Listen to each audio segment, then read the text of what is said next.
اس کا 5واں باب، افسیوں کے نام پالوس رسول کا خط، اس کا 5واں باب ہے۔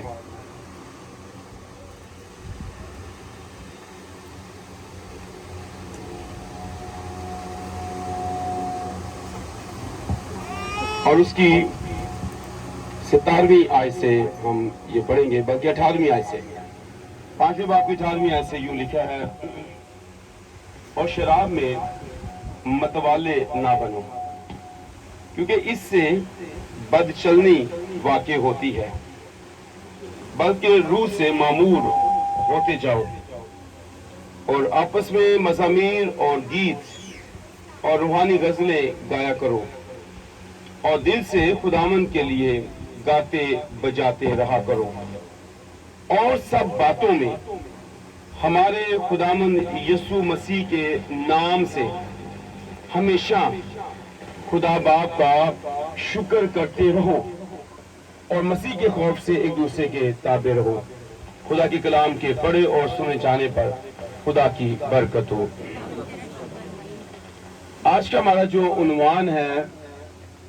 وہ ہے کہ راست باز زندگی کا جو خلاصہ ہے وہ مسلسل شکر گزاری ہے، یا جو شخص روح القدس سے معمور ہے، پاک روح سے بھرا ہوا ہے، اس کی زندگی کے اندر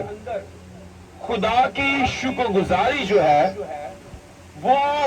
اس سے بھی بھرا ہوا ہے، وہ شکر گزاری کرنے والا شخص ہے،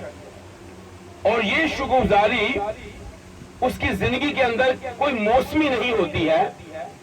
کہ جناب جیسے سردی آتی ہے تو کرسمس کا ایک سیزن آ جاتا ہے،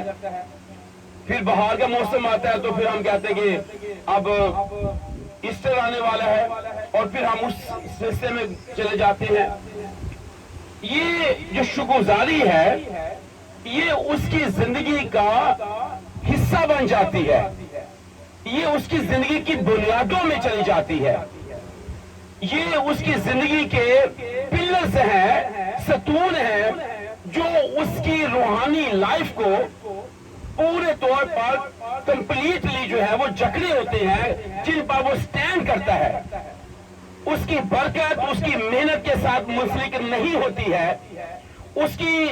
ذہانت کے ساتھ منسلک نہیں ہوتی ہے، اس کی دولت کے ساتھ منسلک نہیں ہوتی ہے، اس کی فیملی بیک گراؤنڈ کے ساتھ منسلک نہیں ہوتی ہے، وہ کسی نام و کرام یا شہرت کے ساتھ اس کی یہ جو برکت ہے، جو شکرگزاری ہے، منسلک نہیں ہوتی ہے۔ یہ اس کی زندگی کے اندر مسلسل کام کرتی رہتی ہے،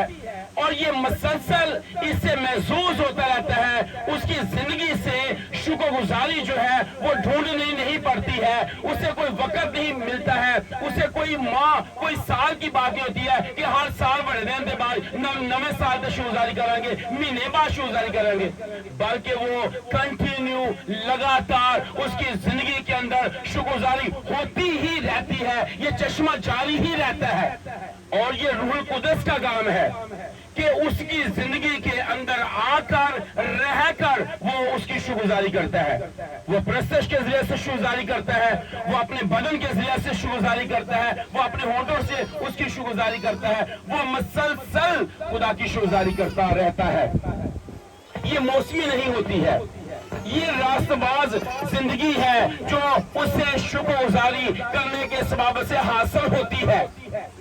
یہ اس کی زندگی کو ظاہر کرتی ہے کہ یہ خدا پرست زندگی ہے، یہ روحانی زندگی ہے، یہ نیا مخلوق ہے، یہ نئی زندگی ہے جو اس نے حاصل کی ہوئی ہے۔ تو یہاں پر ہم نے پڑھا ہے کہ وہ روح القدس سے معمور ہوتا ہے، اگرچہ روح القدس کی اور بھی بہت ساری نعمتیں اور برکتیں ہیں، پھل ہیں، اس کی تاثیریں ہیں، لیکن آپ کا دنیا کے اندر، مذہب کے اندر، عقائد کے اندر، اپنے بزنس کے پوائنٹ پر جب آپ شکر گزاری کرتے رہتے ہیں، آپ تھوڑے میں بھی دیندار رہتے ہیں، آپ تھوڑے کو بھی خداوند کی طرف اٹھاتے ہیں، آپ تھوڑے میں بھی خداوند کو پارٹنر جانتے ہیں تو پھر دنیا کو دکھانے کے لیے ایک ہی چیز آپ کے سامنے ہے، آپ کے پاس ہے، وہ شکر گزاری ہے کہ آپ ہر بات میں شکر گزاری کرتے ہیں۔ تسلیقوں کے مقصدوں کا نام خاتمہ میں یہی پالوس کہتا ہے، ہر ایک بات میں شکر گزاری کرو۔ یہ حالات کے سبب سے شکر گزاری نہیں ہے۔ حالات چنگے نے تو شکر ہے خدا دا، حالات مندے نے تو پھر کوئی شکر نہیں گا۔ روٹی راجی کھا دیے پھر شکر ہے، کہ روٹی نہیں مل رہی، تنگی جو روٹی مل رہی ہے تو پھر شکر نہیں ہے۔ یہ اس کے حالات کے ساتھ منسلک نہیں ہے، یہ اس کی کامیابی کے ساتھ بھی اٹیچ نہیں ہے، یہ اس کی خوبصورتی کے ساتھ، اس کی زندگی کے ساتھ، اس کی جوانی کے ساتھ منسلک نہیں ہے، نہ اس بات میں منسلک ہے کہ وہ کتنا کامیاب ہے، اس کے بچے کتنے تابعدار ہیں، اس کی بیوی کتنی تابعدار ہے، اس کا خاندان کتنا خدا سے ڈرنے والا ہے۔ اس کے ساتھ اس کا کوئی معاملہ نہیں ہے، بلکہ ان کا اوڑھنا بچھونا صرف اور صرف شکر گزاری ہی ہوتی ہے۔ یہ اس کی زندگی کے اندر مسلسل کام کرتی رہتی ہے، دن کے وقت میں بھی نہیں، یا رات ہے پھر شکر گزاری نہیں ہے، بلکہ جب زبور 92 پڑھتے تو وہاں لکھا ہے وڈے تے ویلے شفقت تیری تے رات دے ویلے رحمت تیری، یعنی وہ دن اور رات میں شکر گزاری کرتا ہے۔ 55 زبور میں کہتا ہے شام صبح دوپہرہ ویلے میں فریاد گزانا، یعنی وہ خدا کی ایسی شکر گزاری کرتا ہے۔ 119 میں زبور میں کہتا ہے میں دن میں 7 بار تیری ستائش اور شکر گزاری کرتا ہوں۔ 9 زبور میں کہتا ہے خدا میں دل سے تیری شکر گزاری کرتا ہوں۔ اس کے لیے کوئی بہانہ نہیں چاہیے، اس کے لیے اچھے حالات کی ضرورت نہیں ہے، اس کے لیے اکاؤنٹ فل ہونے کی ضرورت نہیں ہے، اکاؤنٹ میں پیسے آ گئے ہیں، جیب میں پیسے ہیں، بٹوا بھرے ہے، پرس بھرے ہے، پھر شکر ہے خدا دا۔ نہیں، یہ حالات کے ساتھ نہیں چلتا، یہ اس کی زندگی روح القدس سے معمور ہے، یہ اپنی زندگی کو اس طرح سے گزارتا ہے کہ اس کی زندگی کا خلاصہ ہی شکر گزاری ہے، بنیاد اس کی شکر گزاری ہے، اور وہ اس میں جیتا رہتا ہے، وہ مذہبی نہیں ہوتا۔ ہم مذہبی بھی تو شکر گزاری کرتے رہتے نا، شکر ہے اونجی تے خدا دا، یہ مذہب کے ساتھ بھی منسلک نہیں ہے، یہ روح القدس اس کی زندگی کے اندر رہ کر شکر گزاری کرواتا رہتا ہے۔ اس لیے کلسیوں کے خط کے 30 باب کی 16ویں آیت میں لکھا کہ مسیح کے کلام کو دلوں میں کثرت سے بسنے دو اور آپس میں گیت مزامیر اور روحانی غزلیں گایا کرو اور خوب شکر گزاری کیا کرو۔ یہ ہے وہ نغمات شکر گزاری کے گاتا ہے، غزلیں شکر گزاری کی گاتا ہے، اس کے ہونٹوں پر ہمیشہ خدا کی شکر گزاری ہوتی رہتی ہے، وہ جاگ اٹھتے خداوند کو اپنے ساتھ پاتا ہے، اس کا بستر جو ہے وہ شکر گزاری کے نغمات کے ساتھ اور شکر گزاری کی دعا کے ساتھ اور شکر گزاری کے رویے کے ساتھ وہ اپنے بستر پر اس طرح کی شکر گزاری کرتا رہتا ہے۔ وہ جانتا ہے کہ میرا ماخذ جو ہے، میرا منبع جو ہے، جہاں سے چشمہ جاری ہے، وہ میرا خداوند یسوع مسیح ہے، اس لیے وہ اس کے نام سے شکر گزاری کرتا رہتا ہے۔ بعض دفعہ ایسے لوگ بھی ہیں جو دنیا کے لوگ ہیں، دنیا دار لوگ بھی شکر گزاری کرنے کی کوشش کرتے ہیں، لیکن کیونکہ وہ دکھاوے کی ہوتی ہے اس سے بہت دفعہ وہ ناکام بھی ہو جاتے ہیں، حالات کے ساتھ وہ چلتے ہیں، وہ موسمی ہوتے ہیں، لیکن جو روحانی شخص ہے، جو راست باز شخص ہے، وہ اپنے حالات اور اپنے موسموں سے ہٹ کر وہ خدا کی شکر گزاری کرتا رہتا ہے۔ اور کلام میں لکھا ہوا ہے کہ پس کام یا کلام جو کچھ بھی کرتے ہو یسوع کے نام سے کرو۔ وہ اپنے کاموں کے آغاز کو، اس کے پاس ایک نام ہے جو سب ناموں سے اعلیٰ نام ہے، اور وہ یسوع نام ملا ہے اس کو، اور وہ جانتا ہے کہ اس نام کے ذریعہ سے میرا بزنس اپ لفٹ ہو رہا ہے، میرے بچے تابعدار ہوتے ہیں، میری بیوی وفادار ہوتی ہے، میرے گھر کے کاموں میں، میرے مال مویشی میں، میرے ٹوکرے، میری کٹوتی میں برکت آتی ہے۔ وہ جانتا ہے میں گھر میں بھی مبارک ہوں، یسوع نام کے وسیلہ سے ہوں، میں شہر میں مبارک ہوں، میں یسوع نام کے وسیلہ سے ہوں۔ وہ جانتا ہے کہ کام اور کلام یسوع کے نام میں کرنا ہے، اور اس کے نام سے خدا کی شکر گزاری بھی کرنی ہے۔ سانو نام نہیں لبھدا، بعض دفعہ ہمارے پاس نام ہے یسوع نام، یہ روحانی شخص کے پاس ہے جو روح سے معمور ہے، جس کا منبع خداوند ہے، وہ اس کے ساتھ جڑا ہوا ہے، اس میں پایا جاتا ہے، وہ نیا مخلوق ہے، اس کی زندگی اس کے ساتھ جڑی ہوئی ہے، منسلک ہے، وہ اس سے چشمہ جاری ہوتا ہے۔ تو خدا کا کلام ہمیں یہ بات بتاتا ہے، کلام کے ذریعہ سے شکر گزاری، کام کے ذریعہ سے شکر گزاری، اور شکر گزاری کا اظہار یہ فطری ہے، یہ فطری ہے، مسلسل پاکیزہ زندگی بسر کرنے کے سبب سے آتا ہے۔ یہ نہیں ہے ایک دن پاک تے 6 دن جناب نشے وچ گل مچان والے۔ اوپر ہم نے پڑھا ہے شراب میں متوالے نہ بنو، نشے باز خدا کی شکرگزاری نہیں کر سکتا، نشے باز خدا کی بادشاہی میں نہیں جا سکتا، نشہ بیچنے والا، نشہ کرنے والا کبھی بھی یہ خدا کی شکرگزاری نہیں کر سکتے۔ یہ پاکیزہ زندگی کے ساتھ ہی شکرگزاری ہوتی ہے، پاک زندگی بسر کرنے میں، یسوع مسیح میں نئے ہونے میں، یسوع مسیح میں پائے جانے میں، اس کے لہو سے دل دھلا ہو، اس کے لہو سے زندگی دھلی ہو، اس کے لہو کے وسیلہ سے۔ تو کلام ہمیں یہ بتاتا ہے،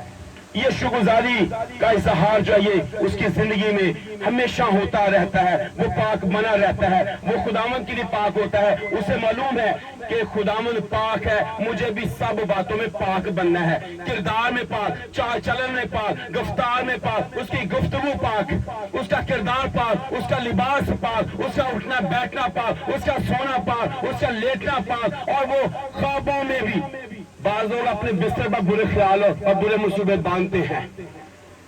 اور وہ برے منصوبوں کو انجام دینے کے بارے میں سوچتے ہیں،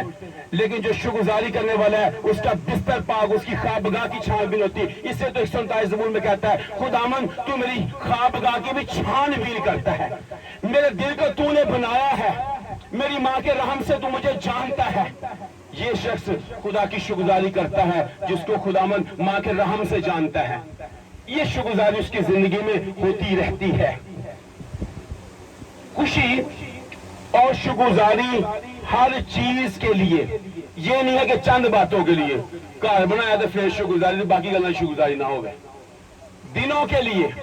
راحت کے لیے، وقتوں کے لیے، برکتوں کے لیے، اولاد کے لیے، ایوری تھنگ، جو کچھ اس کے پاس ہے وہ خدا کی شکرگزاری کرتا رہتا ہے۔ اور ایوب ہمیشہ ایسا ہی کرتا تھا، وہ ایسی شکرگزاری کرتا رہتا تھا،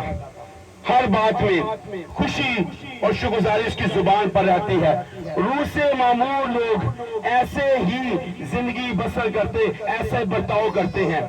کبھی نہ ختم ہونے والی شکرگزاری روح سے معمور شخص ہی کر سکتا ہے، یہ ختم نہیں ہوتی اس کی زندگی میں۔ یہ نہیں کہ ہاں اسی جمعے شکرگزاری کر دیں، ایسا نہیں ہے، وہ ہر روز شکرگزاری کرتے ہیں، وہ ہر ہفتے شکرگزاری کرتے ہیں، وہ ہر روز شکرگزاری کرتے رہتے ہیں، کیونکہ یہ ان کی زندگی کا وتیرہ بن جاتا ہے۔ جو روح قدس سے معمور شخص ہے وہ شکرگزاری کی روح سے بھی معمور ہے، جو روح سے معمور ہے وہ خدا کی شکرگزاری بھی کرتا رہتا ہے۔ اور پھر اگلی بات ہے کہ جو شکرگزاری ہے یہ خدا کے فضل کا ایک عنصر بھی ہے، ایک ایسا نقطہ بھی ہے جو خدا کے ساتھ انسان کو جوڑ کے رکھتا ہے، یہ اس کے ساتھ جڑا رہتا ہے، اس کے ساتھ منسلک رہتا ہے، یہ اس کے ساتھ ہی رہتا ہے جب خدا کا فضل اس پر ہو جاتا ہے۔ پہلے وہ روح سے بھی معمور ہے، اب خدا کا فضل بھی اس پر ہوا ہے تاکہ وہ شکرگزاری کرتا رہے۔ ہر بندہ شکرگزاری نہیں کر سکتا ہے کیونکہ اس کے منہ میں خدا کی آواز نہیں آتی، خدا کی شکرگزاری نہیں آتی، وہ خدا کا شکر نہیں کر سکتا۔ زبور 14 میں کہتا ہے احمق نے اپنے دل میں کہا کوئی خدا ہی نہیں ہے۔ جب وہ یہ سوچتے ہیں کوئی خدا نہیں ہے تو وہ کیسے اس کی شکرگزاری کر سکتے ہیں؟ یہ خدا کے فضل کے طفیل سے، اس کے فضل کے عنصر کے سبب سے یہ اس کی شکرگزاری کرتے رہتے ہیں اور اس کی شکرگزاری کا حصہ بنے رہتے ہیں۔ اس لیے ابتدائی کلیسیا کو جب ہم دیکھتے ہیں تو وہ ہر روز ہی خدا کی شکرگزاری کرتے تھے، وہ اکٹھے ہوتے تھے، وہ دعا کرتے تھے، وہ تعلیم پاتے تھے، وہ روٹی توڑتے تھے، وہ تعلیم پانے والے اور خداوند کی حضوری میں اس کی شکرگزاری کرتے رہتے تھے۔ اس لیے کرنتھس کے مقدسوں کے نام خاتمے کے اندر پالوس رسول کہتا ہے کہ خدا کی وہ شکرگزاری ایسی ہونی چاہیے جس سے سب کو معلوم بھی ہو کہ وہ خدا کی حضوری میں واضح کلیئر کٹ وہ خدا کی شکرگزاری کرتا ہے۔